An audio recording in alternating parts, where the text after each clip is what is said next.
Today on TFL Bike, we have the best news to roll across our desk so far this year. Yeah, is it the first piece of news? Is that Yeah, why? it's pretty much the first news, but it's a bike that we've been looking forward to, and he is especially looking forward to. I'm excited for this one. Anybody that spends a lot of time at a racetrack on a motorcycle has been hearing rumors about this bike and has been pretty excited about it.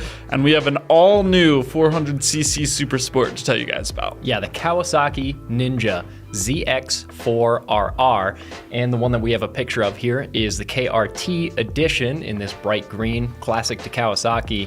This is a bike that we've talked about before because it's one that we expected to come this year, and now it is confirmed with all of the specs. Yeah, we've got everything right in front of us. We have pricing, we have availability, so let's jump right into it.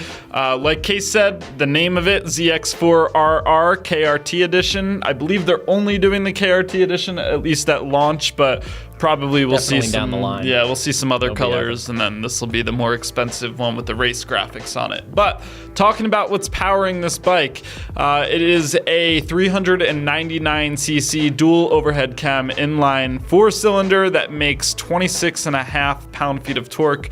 Yeah, they didn't say horsepower. They didn't say horsepower figures, so we'll have to wait till one of the other publications get this bike on a dyno. But we do know over a 15,000 RPM redline, an assist and slipper clutch, and a 6-speed transmission with an up and down quick shifter. Yeah, which is pretty good, even though it's not going to be an absolute powerhouse of an engine. I mean, over 15,000 RPM is going to make it a pretty fun motor to rev out, you would imagine. Yeah, I'm really hoping I can get some seat time on one of these. You but definitely yeah, will. Kawasaki's had the Ninja 400 for a while, but definitely a different engine configuration. I'm excited to see what riding a small displacement inline 4 is like on a track, because I've ridden small displacement bikes, I've ridden inline 4s, but never together in one package. So yeah, it's a pretty cool package. And for brakes, to slow you back down, you have dual 290 millimeter front disc, so decent sized front brakes, 220 millimeter disc in the rear, of course ABS. Suspension is Showa 37 millimeter inverted forks. You have, of course, preload adjustment and a fully adjustable rear monoshock. Yeah, I think it's really cool that you get this adjustability from the factory. It gives new riders who are, just kind of getting out on the street, learning things, something to tinker with, something to play around with. To be totally honest, people that are actually racing this bike and putting it on a track, they're going to rip the suspension out of this and they're going to put something else in it, which has been happening for years with the Ninja 400. So yeah, cool to see some adjustability, but I don't think it's not a premium top of the line suspension, but it is adjustable, which is cool. Then as far as, you said the fully adjustable rear monoshock, and then moving into some of the technology, which I'm really excited about. This bike has a really good looking 4.3-inch color TFT display. I really like, we just had the Z900 at our office, which had a really similar looking display on it. And I love the Kawasaki displays. I just think they're really colorful, really easy to read. And this will give you 2 different display configurations, so street and track. The track mode will give you things like a lap timer, best lap, and just kind of make some of the info you want to see bigger. And then there's also different power and riding modes. So this has Kawasaki traction control, KTRC. It also has 2 different power modes, and then 4 different riding modes: sport, road, rain, and rider, which is a custom mode, which will, as you go through those different modes, adjust the different traction control and power settings. Yeah, so the way that it works is if you're in sport mode, you have traction control setting 1, so the least amount of intervention with full power. Road gets you traction control 2, so a little bit more intervention, still full power. And then rain is traction control 3, the most intervention and low power. And then in your rider mode, your custom mode, you can switch between any of those, and you can even go traction control off. You can also switch the power mode as well. So you've really got the full range there of options with your settings. Obviously, it's a pretty basic suite of rider aids. It's not anything crazy like we see on a lot of flagship super sport bikes, but it's good basic tech to have. Yeah, I mean, I like that there's different modes you can play around with.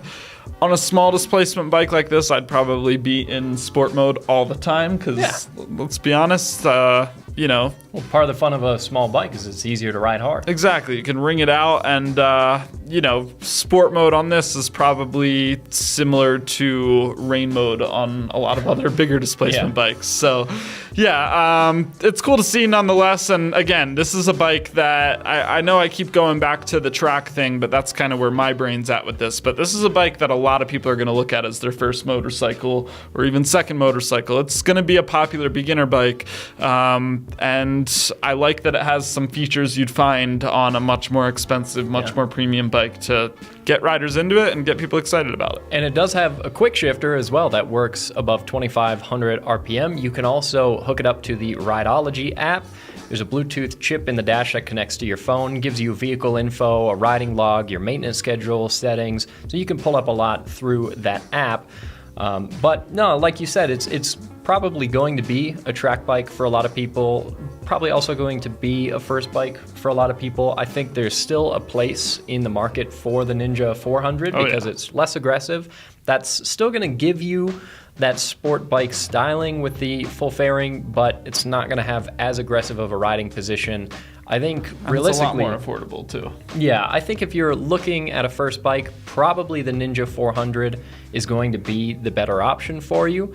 Versus if you want to get into track riding, this would be a phenomenal package because I don't ride track, but as you experienced getting into track riding with your KTM, having a smaller displacement bike to learn on really teaches you how to corner. Yeah, I was having a blast passing, 1200cc super bikes and stuff on my little tiny KTM, and this would be the same thing. I've said it on this channel a few times. I always have wanted to own a Ninja 400. That's out the window, I think. I really want to own one of these. I'll probably wait a year or two till the price comes down and I can find one used, but I do think this is a bike that is going to be in my garage at some point down the line. For tires from the factory, you have Dunlop GPR 300s. It's a 160 width in the rear and a 120 width in the front. It's about a 4-gallon tank, and it weighs 414.5 pounds curb weight. So it's not a super light bike, which kind of makes sense. I mean, an inline 4 is... It's got 4 cylinders, yeah. Inline 4 is never going to be an incredibly light engine compared to, a parallel twin or even a thumper. But, 414 pounds compared to leader bikes and even 600s is not too bad. No, I think that's totally acceptable. Real quick, we do have pricing and availability, but before we get to that, I just want to touch on the styling of this bike a little bit, because I think it's a pretty sharp looking bike and it totally matches the rest of the Kawasaki Super Sport styling. I like how Kawasaki puts this lip below the headlights. I just think it kind of gives it that aggressive sporty look. It's an all new model, but you look at it and you know where it came from. It's a sharply styled Super Sport all around, but it screams Kawasaki, especially in the KRT graphics package with Kawasaki's classic bright green. So everything that we would have expected and hoped for in the styling department. And we'll go ahead and say the price, $9,700, and it should be available in spring of this year, 2023. Yeah, and I think that price is right about what people expected. I was on a Yamaha trip this past weekend at the Supercross event. We put a video up about that, and I was sitting around a lunch table talking with a bunch of journalists about this bike, and everyone expected it to be right around 10 grand. So and that's what it is. That's what it is, $9,700 coming out spring 2023. So yeah, right around the corner. I'm really excited about this one. Yeah, and this is a bike that almost certainly we're going to get our hands on because we've been working with Kawasaki a lot recently. They've been super cool with getting us bikes, and this is the motorcycle that I know for this guy especially, he's been the most excited about coming from Kawasaki anytime recently. Yeah, so there you go. Big thank you to Kawasaki for getting us this news beforehand so we could bring it to you guys in a timely manner as soon as we could. And yeah, Kawasaki, if you're doing a ride event or if you've got any of these in the press fleet, send them our way. Yeah, I want to ride this thing. My leathers are ready, so let's do this thing. Anyway, yeah, rad bike. Let us know what your thoughts are down in the comments below, and we'll see you in the next video.